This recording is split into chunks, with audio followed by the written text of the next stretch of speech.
Welcome to the Homesteaders of America podcast, where we encourage simple living, hard work, natural healthcare, real food, and building an agrarian society. If you're pioneering your way through modern noise and conveniences, and you're an advocate for living a more sustainable and quiet life, this podcast is for you. Welcome to this week's podcast. I'm your host, Amy Fuel, and I'm the founder of the Homesteaders of America organization and annual events. If you're not familiar with us, we are a resource for homesteading education and online support, and we even host a couple of in-person events each year, with our biggest annual event happening right outside the nation's capital here in Virginia every October. Check us out online at homesteadersofamerica.com. Follow us on all of our social media platforms and subscribe to our newsletter so that you can be the first to know about all things HOA. That's short for Homesteaders of America. Don't forget that we have an online membership that gives you access to thousands, yes, literally thousands of hours worth of information and videos. It also gets you discount codes, an HOA decal sticker when you sign up, and access to event tickets before anyone else. All right, let's dive into this week's episode.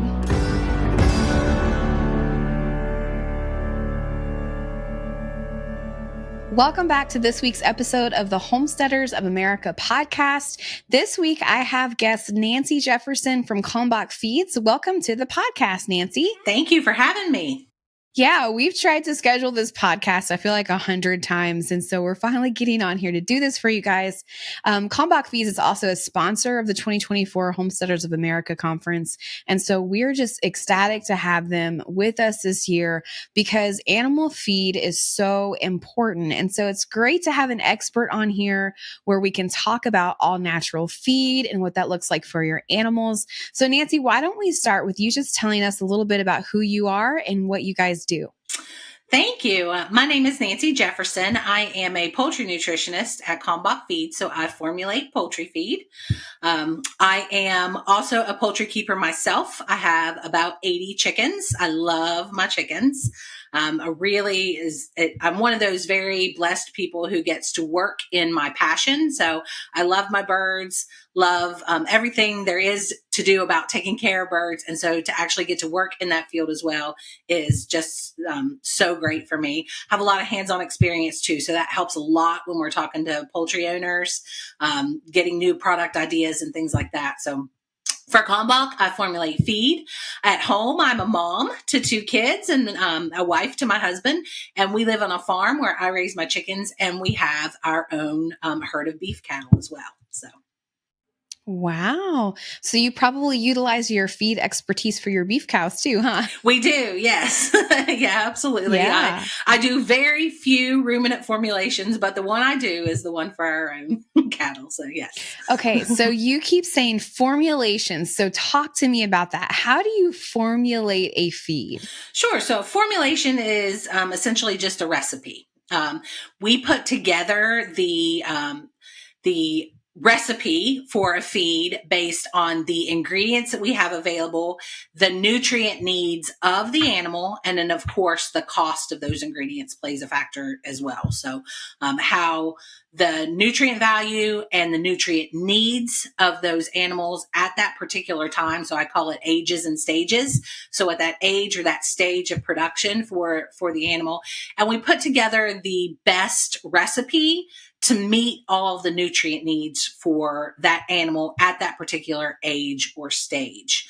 So there are a lot of different things that go into it, different types of feed, ingredients, the age of the animal. I'll talk about birds mostly because I'm a poultry nutritionist, but the age of the bird, the stage it is in production. Is it a new layer? Is it an old layer? Is it a meat bird? So I do formulation for lots of different types of birds. So we really just put together the best recipe, the right nutrients in the right proportions. That's very important too, in the right proportions to meet the nutrient needs of those birds and help them stay nice and healthy and nice and productive. Okay. So what does your typical layer feed look like? Well, we have a lot of different options at the company that I work for at Kalmbach Feeds. So we have very standard, all natural crumbles and pellets. Most of those are going to be corn and soy based. Corn is a really great energy source. Soybeans are really great protein sources. So most of those feeds are going to be corn, soy based. We also have feeds that are very unique and different. And we find that the more people consider poultry as pets, or the more people get involved in different types of nutrition and all that's available out there. We have corn-free feeds, we have soy-free feeds, we have textured products. Our Henhouse Reserve is probably our most popular poultry feed. It is a very unique textured product because it has the actual seeds and vegetables in the feed. So I call it nutrition you can see. So there are lots of different options. We can do a variety of different things when it comes to formulation and what ingredients we use in feeds. Yeah, that's really neat. So how do you figure out what your chickens would need? Like a lot of people have a mixed flock. So what's the best option or the best way for someone to figure out the best feed for their animals? So the best way to figure out the correct feed is to know what your production goals are and what stage your animals are in.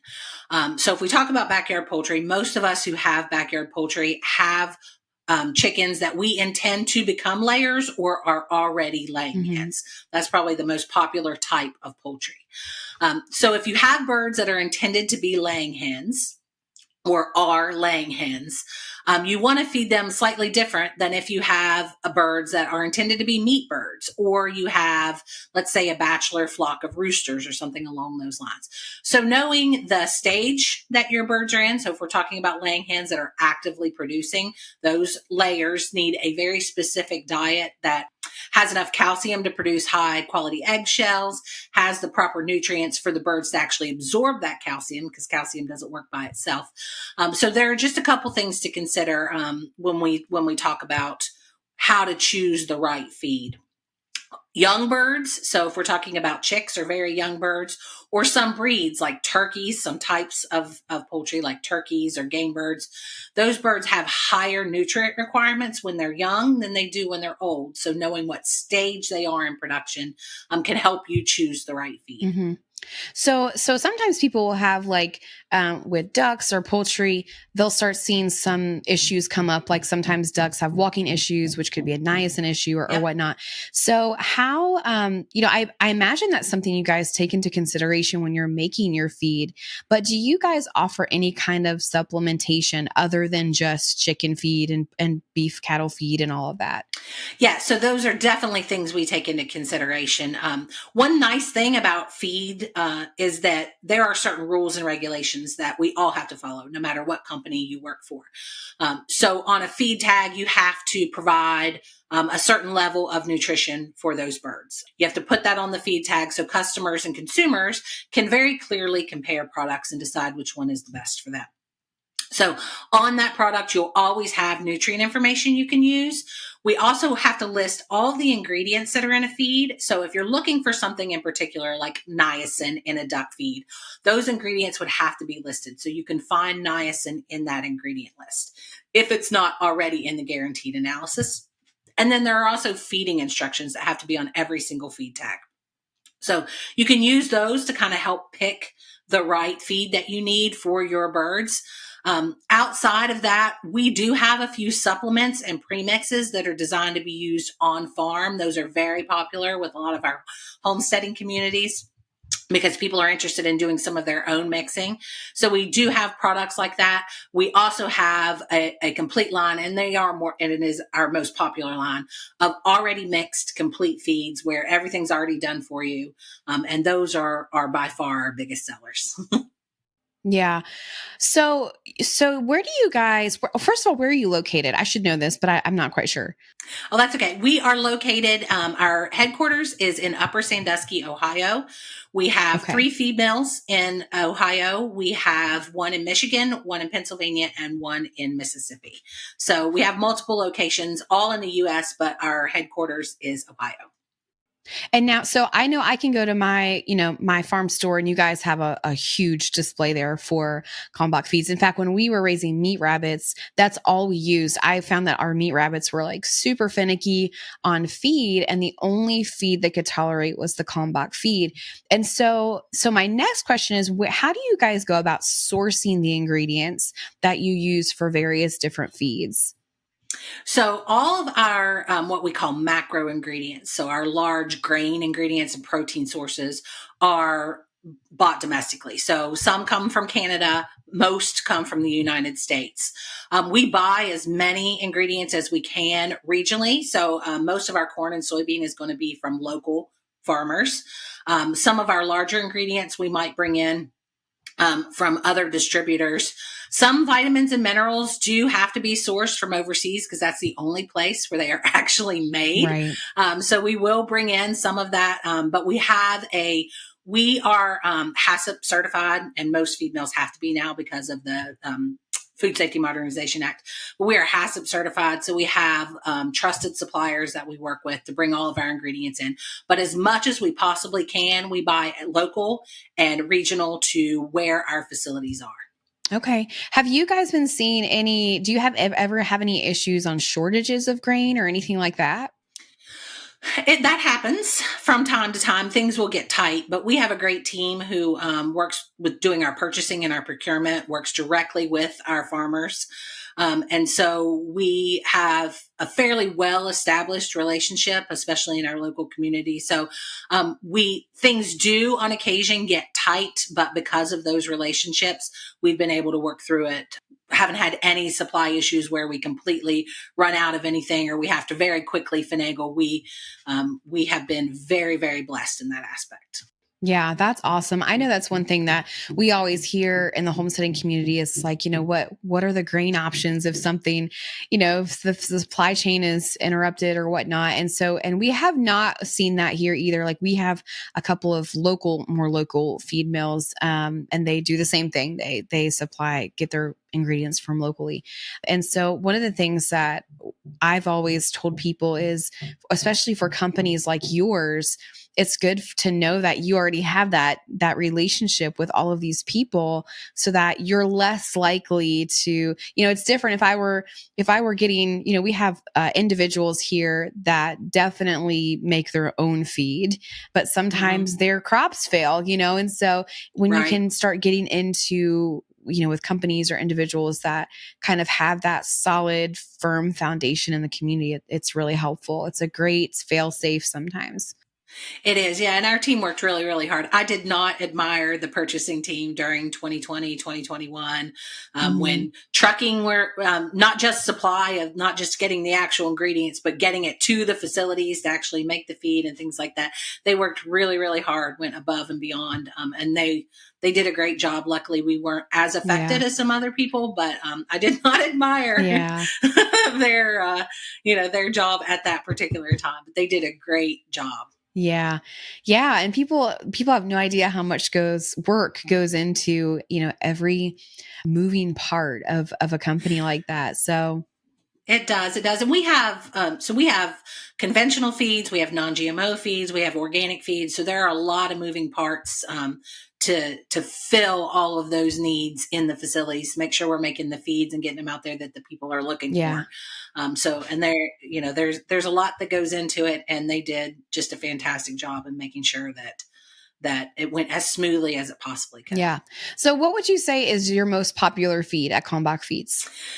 So on the layer side, our most popular, we have a great line of horse feeds. Actually, we have kind of a little bit of a competition internally between the horse feeds and the poultry feeds on the most popular ones. Yeah. But right now, our most popular poultry feed is Hen House Reserve.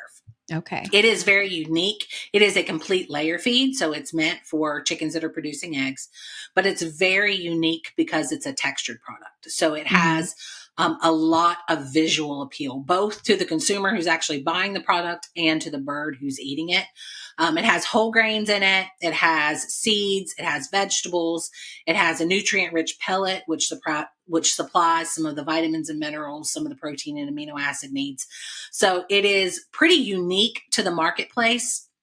Because it is so unique, it has really taken off like gangbusters. Wow. I mean, it is a beautiful product, and we've done a lot of testing on it. The birds absolutely love it. Anytime someone's having a problem with intake or they say, hey, my birds have stopped laying, one of the first things I'll do is try a bag of Hen House Reserve because the birds love it so much. They just go after it. They eat it so well that often, when they're getting that high quality nutrition and they're actually consuming it, in turn, you're going to get a bump in production. So that's by far our most popular product right now. But we definitely have crumbles and pellets and lots of different options. But for sure, that one's our most popular. Yeah. Okay. So let's talk about your personal chicken flock. What kind of chickens do you have and love to raise? Oh my goodness. I love standard breeds. So I was actually talking to a friend of mine this morning. I am a big fan because we live out in a rural area. And right now I'm actually, fighting a fox who keeps coming in and trying to take some of my chickens. So I'm a big fan of bigger bodied standard breeds. I have probably maybe 15 different breeds. I love my high egg producers like my Rhode Island Reds and my production Reds. But I have lots of different variations out in my flock. I'm a big fan of Wyandottes. I have a lot of Wyandottes. I have some Australorps. I love Buff Orpingtons. They're so gentle and sweet. I have some Sapphire Gems that are really, really pretty. They're not my best layers. Usually your birds that look the prettiest and lay the prettiest eggs are actually not your most productive birds because they are good layers, but they're bred more for either their feather patterns of what they look like or the color of the eggs more than they are for maximizing egg production. So I have lots of different breeds. My favorites are Wyandottes and Buff Orpingtons. Yeah. I would say those are pretty good breeds too. Like we really love the standard breeds. We've added in a few different, hybrid type birds, mostly for their egg, colors and all of that. We used to have some land races, and that brings me to my next question. Like, have you ever had any experience with nutritional differences between, like your regular standard chicken and your land race type birds like Icelandics, or various different more exotic breeds? So there can be differences in the nutritional needs between the birds. They're not extreme. So generally speaking, a good layer feed is going to be a good fit for any bird that's in active production. Some birds need a little more calcium. Some birds need a little less calcium, which is one of the reasons why you'll often find people will add supplemental calcium like oyster shell or limestone chips. That's primarily because when we formulate feed as nutritionists, we will tell you that feed has everything that those birds need in that bag in the right proportions. But we're formulating to the average bird. And everybody knows average is made from some birds need a little bit more, some birds need a little bit less.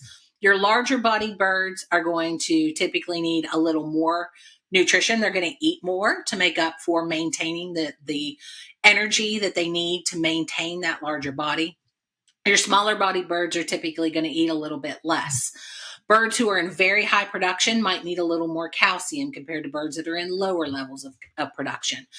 So a good core, to start with a good core, high quality product works really, really well. And then we can do little tweaks, mostly with how much the birds eat or slight supplements like oyster shell or things like that to help with those birds who are using high levels of calcium. Yeah. So how can you tell me the difference between like the regular layer, a game bird feed, and then your broiler feed? Because sometimes I get this a lot where people will say, well, I'm just giving my broilers regular layer feed. Well, that doesn't work very well. So why don't you give us just a quick rundown? Like what are the differences in ingredients and protein ratio and stuff like that? Sure. So a good broiler feed is going to have somewhere in the 20 to 22% protein range. A typical layer feed is going to be more in the 16 to 18% protein range. So that's a pretty big difference in protein. It may not seem like a lot, but it is a big difference in protein.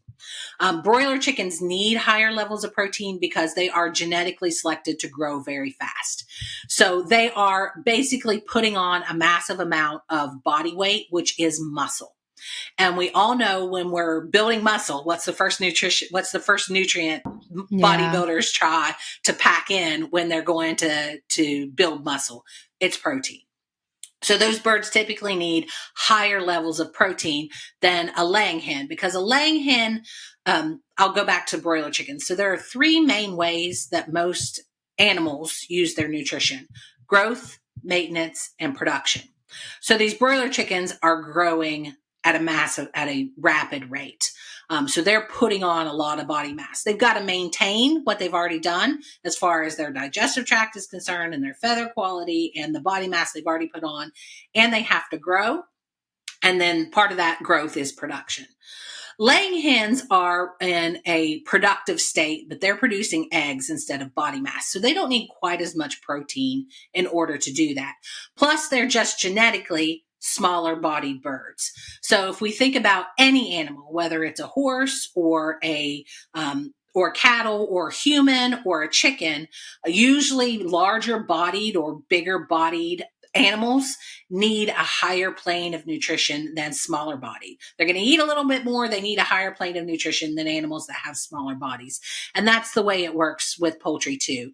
Broiler chickens, because they are growing so rapidly, need a higher level of protein. They need more energy. They need different levels of amino acids than layers do in order to put on that massive amount of muscle, muscle is what we are harvesting. So they are essentially putting on a massive amount of muscle.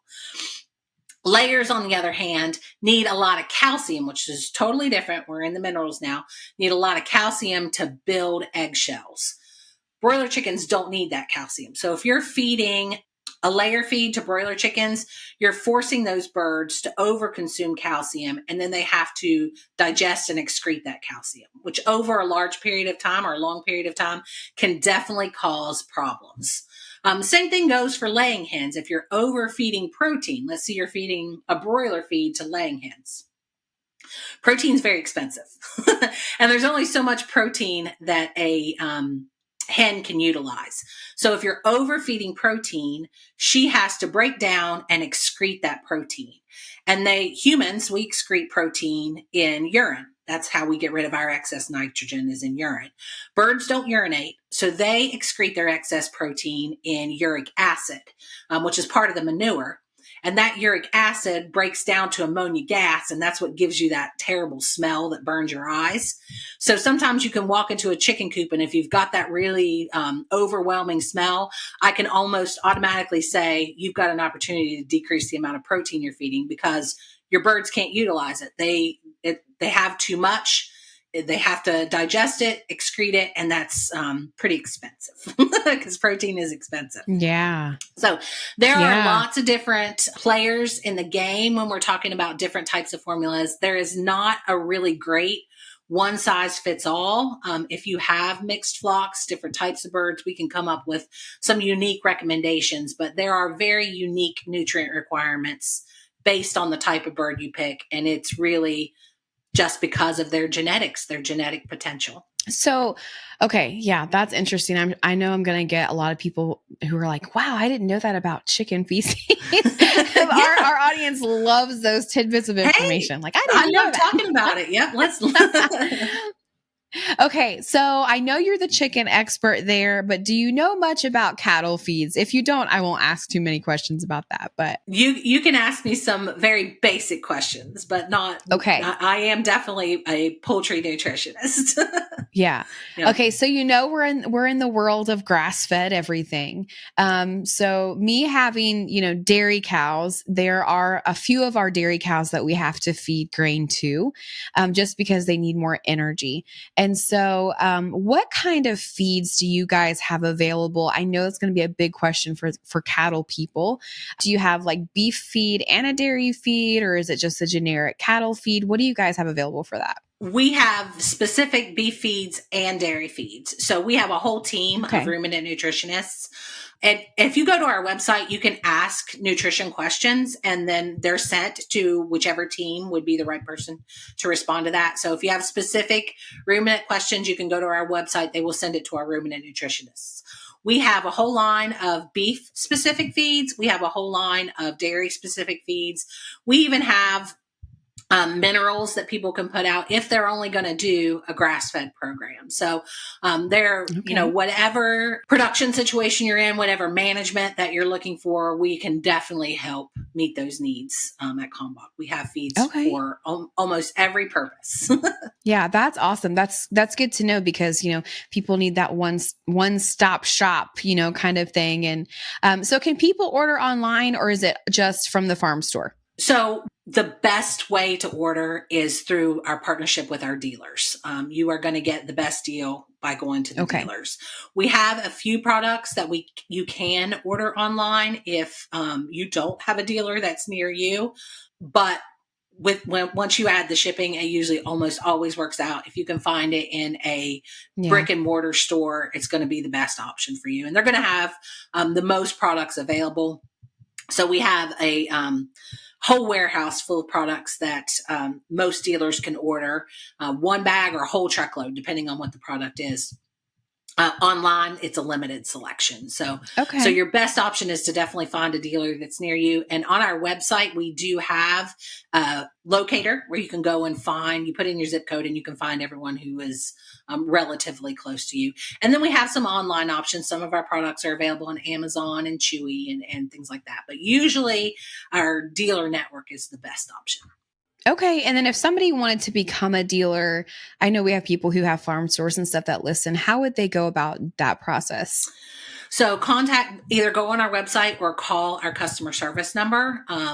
And then you would be put in contact with the regional manager or the sales rep who's in that area to determine if it's a good fit. Okay. So awesome. Yeah, that's the best way to do it. All right. Yeah, but very neat. Okay. So Nancy, I'm going to let you go here in a minute. I always ask every guest this, and it's so funny because everyone always has something different to say and some people have nothing to say.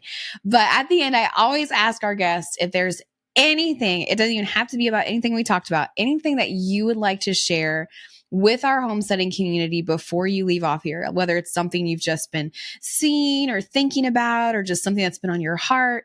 Now is the time to share it. Is there anything, or even just educational about feed? It doesn't have to be like some super inspirational thing. Sure. So the main thing I would say is don't be afraid to ask questions. So I know that there is a massive amount of information. As a poultry keeper myself, I understand some of the restrictions or the bumps in the road that we run into. We have to rely a lot on the internet. And there's a lot of information on the internet, some of it good, some of it not very good. A lot of veterinarians won't see poultry. They're more of the, gotta have fur on it for them to see it. So I know that is a problem that we run into as backyard poultry keepers. Don't be afraid to reach out to experts. Don't be afraid to reach out to your local feed mill, your feed store, Kalmbach Feeds, whoever your supplier might be. There are experts out there with a lot of really good information.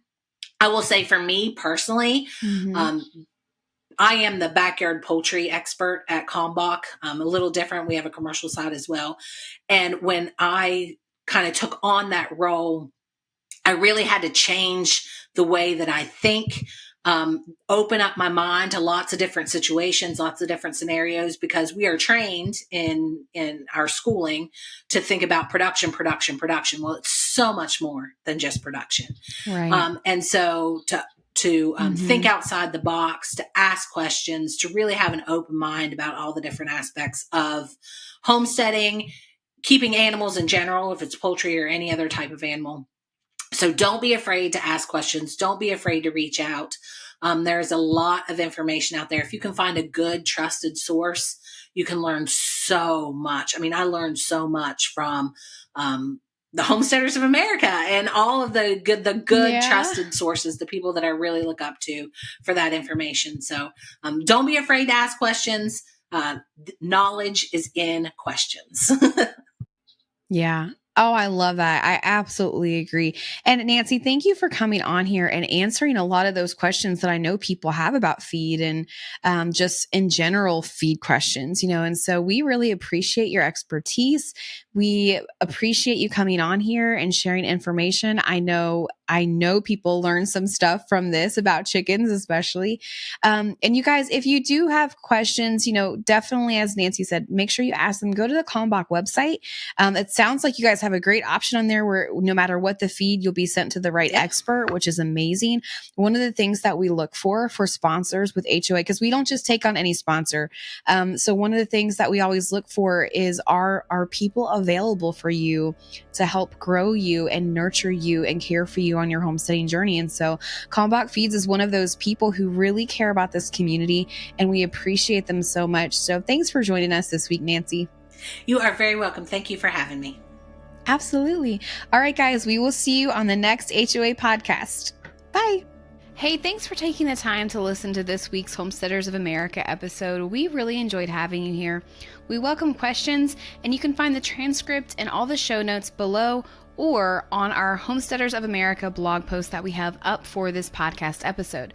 Don't forget to join us online with a membership or just to read blog posts and find out more information about our events at homesteadersofamerica.com. We also have a YouTube channel, and follow us on all of our social media accounts to find out more about homesteading during this time in American history. All right, have a great day and happy homesteading.